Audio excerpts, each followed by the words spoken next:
This podcast is brought to you by North Carolina's electric cooperatives.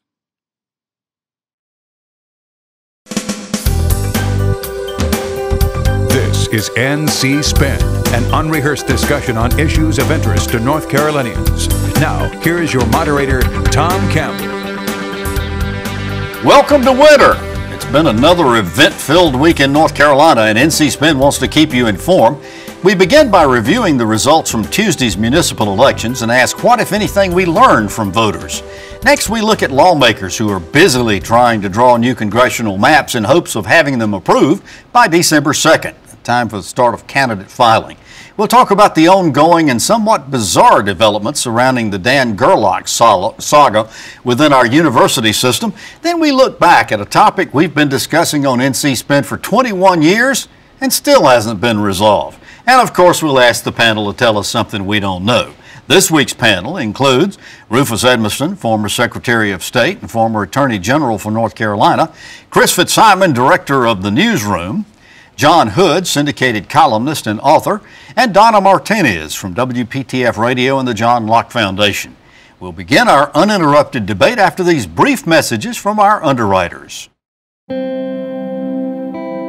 They're up before dawn and work late into the night. They believe in hard work, family, and doing the right thing. They stand up for their communities when others walk away. They're good people who just want a fair shake. They are farmers. At North Carolina Farm Bureau, we are proud to stand with our farmers. Today's tools make you a real DIYer, and as a member of an electric cooperative, you have lots of valuable tools to help you do it yourself in controlling your home energy use and budget, leaving you free to be Dad. Production underwriting provided by the North Carolina Academy of Family Physicians. Family Physicians, your trusted healthcare advisor for life. Let's get started. Tuesday was Election Day in 92 of North Carolina's 100 counties. In any elections, we want to know what, if any, message voters are sending. If they return incumbents, we gather that they're generally happy with the direction things are headed. If there's big upsets, we think they might want change. John Hood, you've been analyzing Tuesday's results. Was there any kind of clear message you got from the state's voters? Well, it wasn't so much incumbents all won or incumbents got thrown out en masse. There was something in between, Tom. And we saw some of the elections, of course, in October concluding and then additional ones in November. A lot of the biggest cities didn't have competitive races other than Raleigh, which we've already talked about before. But there were some other cities like Wilmington and High Point where the incumbent mayors won, but very, very close margins. There was a strong challenger. There was a mayor defeated in Garner, which is one of the large municipalities in Wake County. There were a number of city council members around the state, incumbents, who were defeated. So I would describe the public mood as unrest, not anger, throw all the bums out, but a lot of unrest and quirky outcomes. There were two sales tax referenda on the ballot, one in Mecklenburg that got a lot of attention. It failed. Another one in Cleveland County, it also failed. And there was a big referendum over in Durham, Donna, for $95 million for affordable housing bonds. Exactly, affordable housing bond passing in Durham. You know, that issue is becoming something that a lot of cities and urban areas are starting to have to deal with. And in the October race, for example, with Raleigh Mayor, you now have Mayor-elect Mary Ann Baldwin talking about that issue. They're going to have to take a look at some of their zoning ordinance, perhaps relaxing those, trying to make sure that those urban cores aren't simply outpricing people. I think everybody's got figured out we're going to have to get really creative if we're going to have affordable housing. Chris, I didn't scan every county because 92 of them had elections, but it appeared to me that it was fairly indicative, 15 to 19% turnout for off-year municipal elections. How do you judge that? I don't think that's bad. I think it's probably within the historical norms, unless there's an incredibly heated, pointed race. And as John mentioned, the big turnout normally is in urban areas where there's a very contentious battle for mayor, and that wasn't happening. Raleigh mayor race is already decided, and Charlotte's was sort of a foregone conclusion by Lyles re-elected easily. So I think that sort of dampened enthusiasm a little. Rufus, there was one really interesting race I was following. It was over in Chapel Hill for the town council. We had a senior. and pardon me, but I cannot pronounce his name to save my life. But he led by 24 votes over an incumbent Chapel Hill Town Council member. If he wins, he would be the first Vietnamese person elected in the state of North Carolina. Pretty interesting. Very interesting, and probably one of the youngest. And it goes to show you that 24, if you work the fields now in local elections, you can do it. But the thing that I keep getting from people is, why do we have these municipal elections on the time? Why don't we have them in regular election years? That's the big. But then everybody complains about how long the ballot is during regular elections. How the local races would be swallowed overshadowed. I got to say real quick that the biggest disappointment of the night for me was a town in Mecklenburg County in the mayor's race. The candidate named Fig Newton came in second. He did not win. I was really rooting. Darn tootin'. I was really rooting for Mayor Fig Newton, but it didn't happen. Let's move on. Tuesday was also the day the legislative leaders began drawing new congressional maps. A 3-judge panel had decreed that no congressional elections be held until new maps were drawn. Rufus, legislators could have appealed the decision to our state Supreme Court, but they chose not to do it. Was it because they knew that with a 6-to-1 plurality, Democratic plurality on the Supreme Court, it was likely to affirm the Superior Court ruling, or was there another reason? Well, I think they can count, and they had some good lawyers that said, look, why throw good money after bad money? You got to remember that already the Supreme Court said we're not going to hear cases of extreme partisan gerrymandering. They knew that nothing would go back to the Supreme Court. The U.S. Supreme Court. The U.S. Supreme Court. And so they just said, let's throw it in and let's quit and let's not have another precedent on the books. Donna, when they were drawing the legislative redistricting several months ago, back in September, it was a very participatory kind of process. Very much. Democrats and Republicans were working together. They even invited the public in to look over them. Is that happening this time with the congressional maps? It is indeed, and I mean, now you have the prospect of these groups of lawmakers who are kind of huddled around computers doing this work. There's a live stream, etc. You can go in and watch this. They're following the same process that happened with the legislative maps. Hopefully there will be a similar conclusion, that they can come up with something to get all of this out of the court system. We're on the cusp of another census here. The prospect of just continual legal battles is just unacceptable. They're going to draw this doggone thing and then going to have to turn it around and do it again in 2021. There you go. Are any of the congressmen huddling around the screens like the members of the legislature did? They aren't, but you can be sure they are watching very closely. Exactly. We should mention very quickly, there is a lawsuit that's been filed in federal court in the Eastern District to halt this process, arguing that it's too close to the primary, that people had already been planning to run on the old maps. Bob Hunter, the former Supreme Court Court of Appeals judge, is the lawyer in this case. I don't know if it's going to work or not, but they are attempting to go into federal court and arguing it's too late to start this clock. Chris, last week's show we were talking about this redistricting process a little bit, and I made the comment, sort of tongue-in-cheek, let's just take the state and divide it in 13 and get populations in each. John made the comment, well, it ain't as easy as that. Well, one of the viewers that was watching our show wrote me this very heated letter saying, you guys always talk about this, but the truth, and nothing ever happens. But the truth of the matter is we've still got to comply with the Voting Rights Act. That's right. It doesn't mean it's impossible. There's still ways to draw districts fairly that comply with the Voting Rights Act. The legislative maps come closer, I think. I am a little worried when I watch if you watch the live stream or you talk to people who are in the room during the congressional process, Senator Heiss, who's heading it up in the Senate, keeps leaving, going to a back room and coming back and changing the maps. And I also. Well, he's got to get instructions from somebody. Well, I mean, you think they would be, exactly. You're right that's lots of people have expressed that concern, and if he's going somewhere else to consult data he's not supposed to have, that will be problematic. But we don't know why he's going. But if he's going somewhere else to talk to other papers, that's technically should not be that. Consulting political data to do That's this. correct, but there's nothing that says he can't be consulting other individuals, other senators. He can be. Well, then let's bring them out into public. Right. Let's talk about it that way. Maybe he has to go to the restroom frequently. Rufus. Oh boy.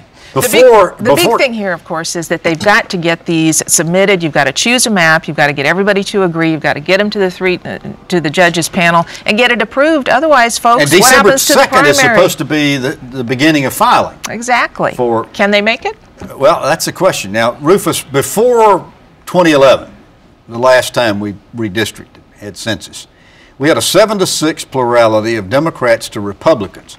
We now have a 10-3 plurality of Republicans to Democrats. Any expectation of what these new maps might end up with? They ought to be back to about 7-6 if they do it fairly. One way or the other? One way or the other. It ought to be about 7-6. Interesting. I suspect that the band is probably a little bit larger than that. It could be elections where a fair map might produce 8-5 Republican, even 8-5 Democrat, depending upon the extremities of the election. But somewhere in that zone is probably where fair maps will pretty much always generate. I'd like to go around the horn and get your expectations as to whether or not they can make this December 2nd deadline that Donna was raising in time to get these maps approved, filing to begin. Or are we going to have separate primaries, or are we going to have to move the primary date altogether from March 3rd? I'm going to say yes. Yes what? They will get them done in time. You think so? Yes. Chris? I think they can if they have a good faith effort and don't try to keep delaying this process. And don't I'm not sure that they will. That's right. Yeah. If they've, all right. John? I agree with Chris. I think it is certainly possible. There are some unanswered questions that make it not definite yet. Well, I mean, guys, the two of y'all agree? That's great. Just let us draw the maps. I've said this many times. I think they will, because they don't want yet another monkey wrench thrown into this whole thing. And a delay of the primary for 2020, I don't think they want to have to look at that. Well, it is very noteworthy because North Carolina is beginning to get a lot of interest from national candidates coming into our state. Elizabeth Warren was in North Carolina Thursday at Broughton High School in Raleigh and also in Greensboro. So this could be a big deal if we can keep this March 3rd primary date. Well, last week we talked about the resignation of former ECU Interim Chancellor Dan Gerlach following the introduction of a Greenville surveillance video.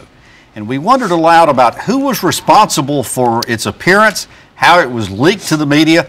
And since last week's show, this story has gone bonkers as we've gotten public records showing all manner of claims as to who hired Peter Romery, the lawyer who did obtain the videos. At one time or another, Romery claimed he was representing members of the UNC Board of Governors, the ECU trustees, the police organizations, and legislators. Now, the UNC System Legal Counsel sent letters to Romery telling him to cease and desist, claiming that he was working on behalf of the university. So did Representative John Bell. WBT in Charlotte has done a lot of investigative reporting on this and discovered Romery was really hired by Board of Governors member Tom Fetzer. And Fetzer tried to involve legislators in getting it done. Donna, even though the UNC system had hired a law firm to investigate this Gerlach matter, Fetzer said he hired Romery because he didn't think the truth would ever be known, and that Gerlach would have been reinstated as interim chancellor. What do you make of all this story? Anytime you have a board member freelancing, essentially, you are inviting trouble. But that said, I'll take Tom Fetzer at his word that he thought the tape was never going to come out and that it needed to come out. But it begs the question, why not? It doesn't seem that the UNC system, their attorneys, were eager to find that video, and it's obviously a key piece of information related to the investigation into Dan Gerlach's behavior, so why not? For all of the reporting that WBTV and others have done, it's still not clear that Romery was the one who leaked the video to the media. No, it is. He certainly got it, and Fetzer's argument is if they hadn't been pursuing it, the video wouldn't have even been preserved, that it might have been erased by the Greenville Police Department. So that part we don't know, but we do know that... However, the UNC Board's investigative law firm had requested the videos. The same day. The same day that Romery requested it. Yeah, well, apparently Romery requested it October formally 25th. After requesting it in other ways for some time. He had done it by phone. I think the main thing, whatever else we think, I think Romery definitely misrepresented that he was representing legislators when he never was. Chris, this reminds me of the old I Love Lucy story, and we're old enough to remember that. When Desi would walk in and he'd say, "Lucy, you got some splaining to do." Well, I mean, the person we don't know what we don't know. Well, about no, this. but the person who has the most explaining to do is Tom Fetzer. This is not the first time. This is the second time he has hired the same person to go around the board and do a private investigation for him as a member of the Board of Governors. There's a process. There's a reason you're on the board. You ask it. He could certainly make it public at the board. He could have a press conference afterwards and said, I'm not satisfied with the way the board is doing this, but instead he's hiring an investigator, a lawyer, on his own behalf. And I think Fetzer either needs to resign or apologize, and I think Phil Berger in the Senate, who elected him, need to say publicly they don't condone this type of representation on one of the most important boards in North Carolina. Rufus, what does all this say about what's going on inside our UNC system of Board of Governors? I feel so sorry for Bill Roper. I don't know what to do. This guy's trying to preside over chaos, and it's a situation in which his Board of Governors is just... sort of like Alice in Wonderland. It gets curiouser and curiouser.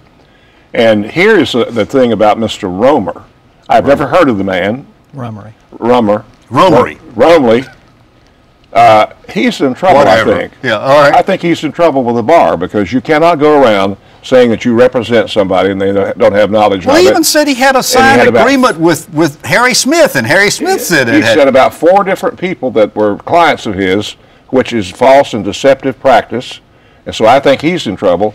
And it just goes to show you that this board needs to have some kind of cohesive leadership. Yeah, but what do the other board members think about this? How would you like to be sitting on the board and thinking that this is going on behind the scenes? Policy Watch published a story on Friday in which the reporter did some good investigative work, interviewed some of the Board of Governors members who would not speak on the record, but indicated that they were pretty upset with what was going on here. You know, let's go back to 1972 when this whole thing was put in place, when Bob Scott helped bring all of this about and allowed the legislature to name the Board of Governors.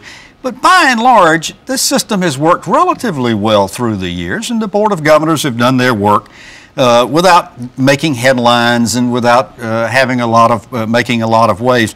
But in the past 3 years, John, it seems like it's been one controversy after another over there. It has been, and I've argued as recently as last week that a different style would have been better for the current board. But let me just push back a little bit on your notion that before this 3-year period that people thought the system worked well. It is true that the system did not generate as many headlines. One might argue that the Board of Governors was too deferential, that it wasn't really exercising significant oversight. It was deferring to the staff, deferring to the campuses. I think there is a happy medium to be found here. I would not want to go back to serve on the board, don't really ask a lot of tough questions because we want to keep things out of the headlines. I don't think that's the right answer either. The biggest problem to me is who's the board accountable to. Harry Smith, who resigned abruptly after saying he was stepping down, after he stepped down his chair, then he resigned abruptly. He was in the news last year for trying to get make money in a private-public partnership with East Carolina. He's from Greenville. Fetzer's freelancing, hiring investigators to go around the board. The people who elected those people, those men and others who have caused problems, are the General Assembly and the legislative leadership. That's why. So the accountability has to come from Phil Berger and Tim Moore and other people who put these folks on the board. I'm disappointed we haven't heard from Senator Berger. That they're quick to say, and I believe them, that Romery wasn't working for them. But what about the conduct of the person they elected? Donna, next week, November 14th and 15th, the Board of Governors is having another meeting. This one's going to be at Elizabeth City State University. Wouldn't you like to be a fly on the wall and hear what's going on in that meeting? Well, it's probably going to be tense. Absolutely. Here's the thing. I think it illustrates to a larger point that seats on the Board of Governors, this is why they are coveted. These seats and the people who hold them wield power and influence, but it should be done in public. It should be done among the board members in a transparent and open way, not with people freelancing. There was rumors floating around Raleigh this past week that former Senator Tom Apodaca was going to be named to replace Harry Smith on the Board of Governors. Apodaca came out Thursday and said, nope, not going to do it. I don't think lobbyists should be members of the Board of Governors, to which, frankly, I applaud him. What's your reaction to that, Rufus? I know this, that I would love to have been on the Board of Governors, but I was prohibited from being on the Board of Governors because I was a lobbyist. Still am a lobbyist, and that rule has been broken time and time again, and it's not a good policy. It's not a good policy to have the legislature appoint all of them. We have very few other things where the legislature has that much authority. I don't know of any other state where the legislature the legislative branch of government appoints all of the boards of any of their state universities. Interestingly, Senator Berger basically said he agreed lobbyists shouldn't be on the board, and yet the General Assembly has elected 4 lobbyists to the board. When they recently had a vacancy, House Speaker Tim Moore called up Reginald Holley, who is, guess what, a registered lobbyist, and asked him to run to be on the board. So it's a little hypocritical to criticize lobbyists being on the board when you continue to elect them and reach out on your own and get another lobbyist to be a member. We have recent experience of an alternative selection method that I think we ought to consider. They use the lottery machine to generate some information for the redistricting process. I think a lottery machine to generate some randomly, we could just put names of NC Spin panelists into I was going to say, can talk show hosts be members of the Board of Governors? That's what I was trying to get Rufus on the board, at least for a few months. All right, let me go back around the horn here for a second.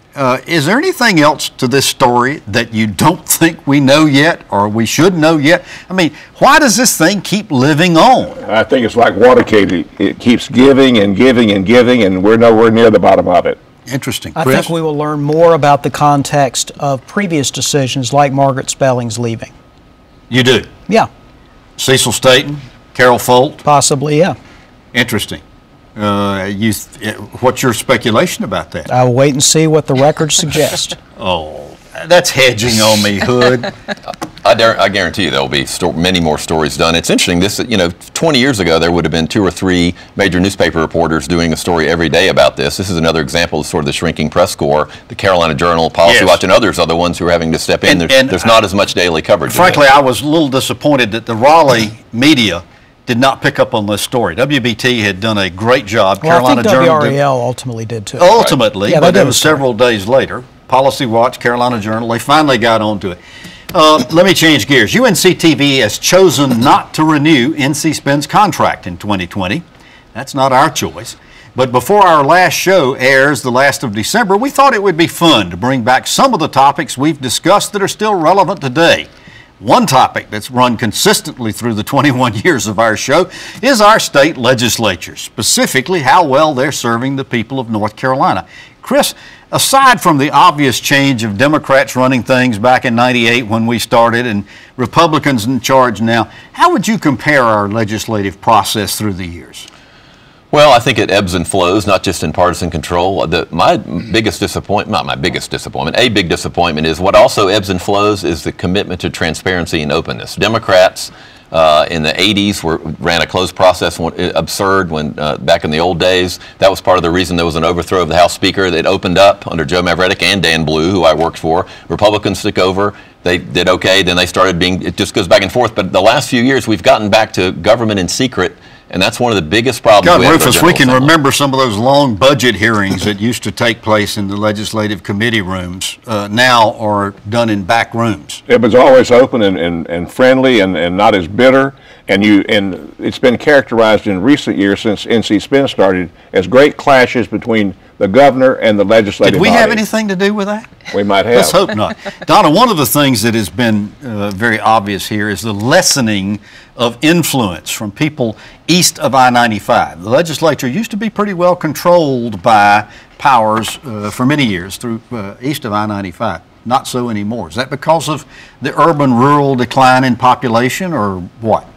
I think possibly, but Tom, for me, the biggest difference that I see has to do with the influence and the impact of the activists outside of the elected members of the General Assembly. With social media, you have people playing roles. It is real time. That's a good thing. You find out what's going on real time, but there's a lot of pressure, a lot of criticism. John, need to move on to tell us something we don't know. We're going to talk about this segment some more because every week for the next few weeks we're going to be doing something like this. Any final comments on the legislative process? No, I'll just leave it on the table. All right, well, let's get to the point where we ask the panel to tell us something we don't know. We've got about 2.5 minutes left. Chris?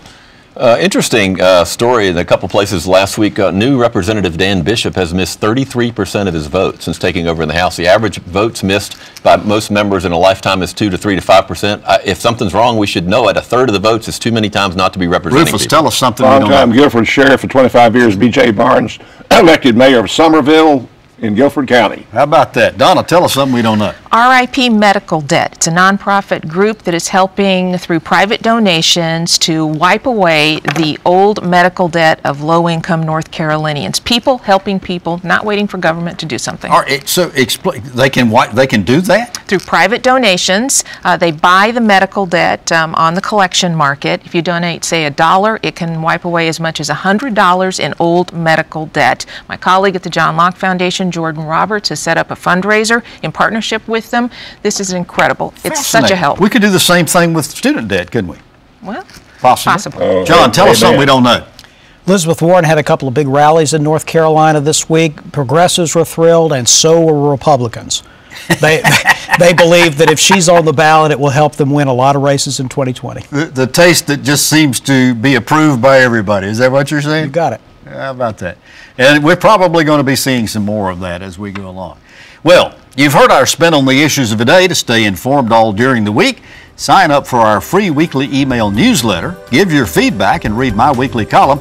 Be sure to visit our website, ncspin.com, or catch NC Spin on Facebook. While you're there, be sure to subscribe to our podcast and also to our YouTube channel, because you're going to need it after December. Join us next week when we'll have more balanced debate for the Old North State. Until then, stay informed and watch out for the spin.